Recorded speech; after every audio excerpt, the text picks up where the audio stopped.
एक बार फिर जी आपको खुशामदीद कहते हैं। स्पेशल ट्रांसमिशन हमारी जारी है और ये ट्रांसमिशन हो रही है तौहीन अदालत केस के हवाले से, जिसका आज अहम दिन है और वहाँ पर इमरान खान साहब पहुँच गए हैं। उन्हीं के हवाले से ऑब्वियसली ये समाअत हो रही है। इससे पहले फवाद चौधरी और शहजाद वसीम वगैरह भी वहाँ पर पहुँचे थे, लेकिन उनको दाखिले से रोक दिया है और उनको बताया गया है कि क्योंकि रहनुमाओं का नाम जो है वो रजिस्ट्रार ऑफिस के लिस्ट में नहीं है, इस वजह से उनको अंदर दाखिला की इजाज़त नहीं दी गई। इमरान खान साहब पहुँचे और कमरा अदालत नंबर 1 में प्रोजेक्टर और स्क्रीन्स भी लगाई गई हैं।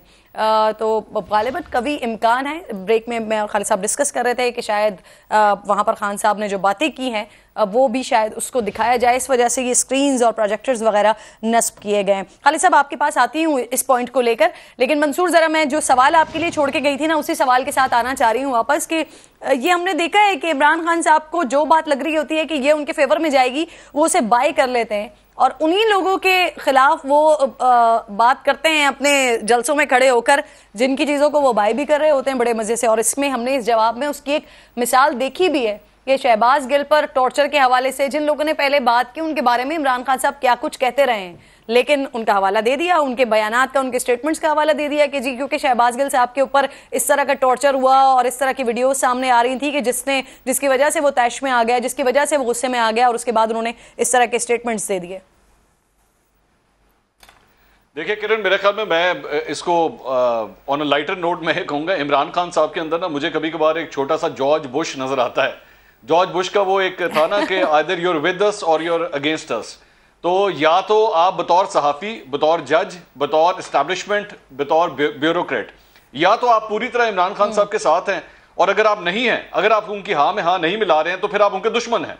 बीच का कोई रास्ता नहीं है, मतलब न्यूट्रल होने का चांस ही नहीं है, क्योंकि न्यूट्रल जो होता है ना वो तो जानवर होता है। तो मुझे इसमें कभी भी हैरानी नहीं होती कि इमरान खान साहब का अगर इस तरह का माइंडसेट है कि वो लोगों के बारे में इस तरह की परसेप्शन रखते हैं, तो कोई मसला नहीं। अब जिस तरह थोड़ी देर पहले अभी ये जो आप खबर दे रही थी कि जी पाकिस्तान तहरीक इंसाफ के तमाम लीडर्स जो हैं वो वहां पे इस वक्त पहुंचे हुए हैं, मुझे अच्छी तरह याद है, मतलब खालिद अजीम साहब यहाँ पे मौजूद हैं, इन्होंने केसेस कवर किए हुए हैं। पैनामा के अंदर, पैनामा का जब केस चल रहा था सुप्रीम कोर्ट ऑफ पाकिस्तान में, तो उस वक्त मुझे अच्छी तरह याद है कि दानियाल अजीज और निहाल हाशमी, तलाल चौधरी, मरियम औरंगजेब, ये लोग सब के सब आते थे सुप्रीम कोर्ट, और उसके बाद जब वक्फा होता था तो बाहर आके मीडिया से बातचीत करते थे। तो पाकिस्तान तहरीक इंसाफ का ना एक सबसे बड़ा एतराज पता क्या होता था, वो उस वक्त ये एतराज करते थे, भाईजान ये आपकी पूरी जमात यहाँ पे क्या करने के लिए आई हुई है, इनका क्या काम है? एक आपका लीडर है, वो एक केस को फेस कर रहा है, आप क्या करने आए हैं यहाँ पे?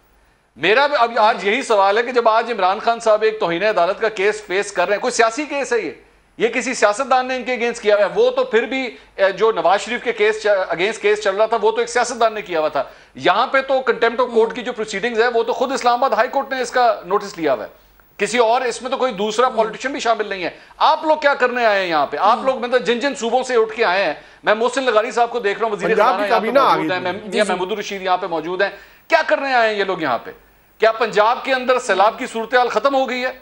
क्या खैबर पख्तूनख्वा के अंदर कलाम का और वो सारा एरिया जो सैलाब से अफेक्टेड था वो सारा का सारा ठीक हो गया? आपके सूबों के मसाइल खत्म हो गए? क्या आप सबके सब जो है वो यहाँ पे चमचागिरी करने के लिए यहाँ पे पहुंचे? वो इतना ज्यादा जरूरी नहीं है, हकीकी आजादी जरूरी है। आप कैसे उस पर तनकीद कर सकते हैं? सैलाब में मरने वाले इतने ज्यादा जरूरी थोड़ी हैं जितना हकीकी आजादी जरूरी है, जितना जल्द से जरूरी है। आप कैसे तनकीद कर रहे हैं इस बात पर? किरण, मैं सिर्फ इसमें एक ऐड कर दूं, अभी ये जो पेशावर का जलसा आपने किया, मतलब ये कितनी बड़ी, I am sorry to use this word, ये बेशर्मी थी। ये बेशर्मी थी कि आपके सूबे के अंदर वहां पे लोगों के कारोबार उजड़ गए, जिंदगियां उजड़ गई। यकीन करें, मैं क्योंकि मुझे टूर्स का शौक है, मैं अभी 1 महीना पहले कलाम से होके आया था और मैंने वहां पे जिंदगी देखी, मैंने रौनक देखी, मैंने सब कुछ देखा। मुझे खुशी हुई कि यार टूरिज्म की वजह से कितना अच्छा यहाँ पे इंफ्रास्ट्रक्चर डेवलप हुआ है, लोग रोजी रोटी कमा रहे हैं, उनकी जिंदगियां तब्दील हो गई हैं।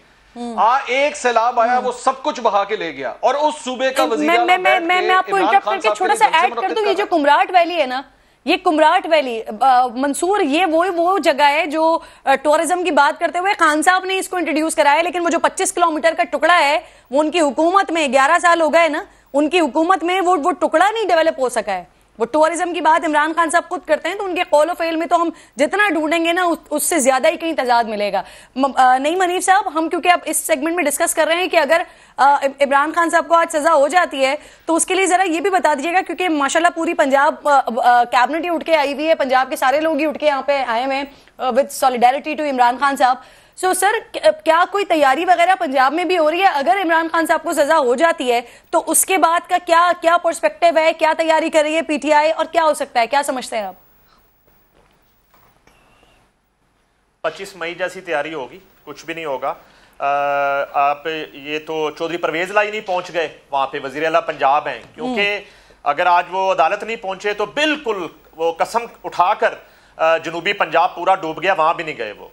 बिल्कुल किसी सैलाबज़दा इलाके का उन्होंने एक दिन हेलीकॉप्टर पे शुरू में, ये कोई मैं आपको अगस्त की बात करता हूँ, एक दिन वो आधे घंटे के लिए निकले, उसके बाद 2-3 दफ़ा उनका शेड्यूल ही आता रहा कि वो इमरान खान साहब के साथ विजिट करेंगे इन दोनों का। चूंकि खान साहब के पास टाइम नहीं था तो वज़ीर आला पंजाब भी नहीं जा सके, वो सिर्फ गुजरात को डिवीजन बनाने, गुजरात के लिए फंड्स जारी करने और यहाँ पर LDA जैसे जो महकमे हैं जो उनके लिए सोने की चिड़िया है, जहाँ से अरबों रुपए की करप्शन होनी है, और उनकी बंदर बांट यहाँ पे जारी है। जहाँ तक बात है, मैं समझता हूँ कि आज अगर इमरान खान साहब के साथी वहां पर बड़ी तादाद में मौजूद है तो 3 लोगों को अदालत में जरूर जाना चाहिए था आज। तलाल चौधरी, निहाल हाशमी और दानियाल अजीज बिल्कुल अदालत के कमरे में जो है एक कॉर्नर में नीचे निगाहें करके खामोशी से खड़े रहते, कुछ बोलते भी ना, सिर्फ उनको वहां जाना चाहिए था। मेरी उनके लिए ये राय है। और जहां तक सवाल है कि यहाँ पर क्या सूरत हाल है, उनकी खान साहब की जो अपनी बॉडी लैंग्वेज है, अभी जो आखिरी जलसा उन्होंने चिश्तियां में किया है, उसकी जो अगर आपने उनका खिताब सुना है, जो मैंने बराह रास्त नहीं सुना लेकिन मुझे इतला मिली है, उन्होंने ये कहा कि फौज और अदलिया पर ये सोचकर तनकीद करता हूं जैसे एक बाप अपने बच्चों पर तनकीद करता है।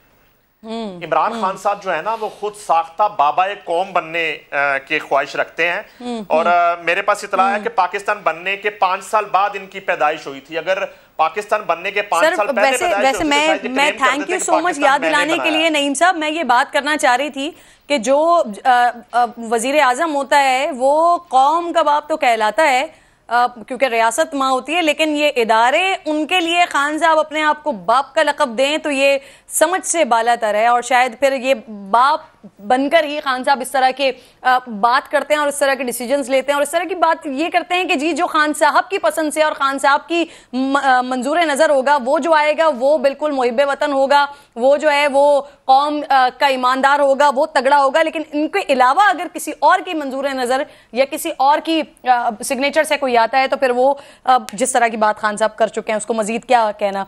बात करते हैं आके इस पर, एक छोटा सा ब्रेक की। अगेन कॉल आ रही है, ब्रेक के बाद वापस आते हैं।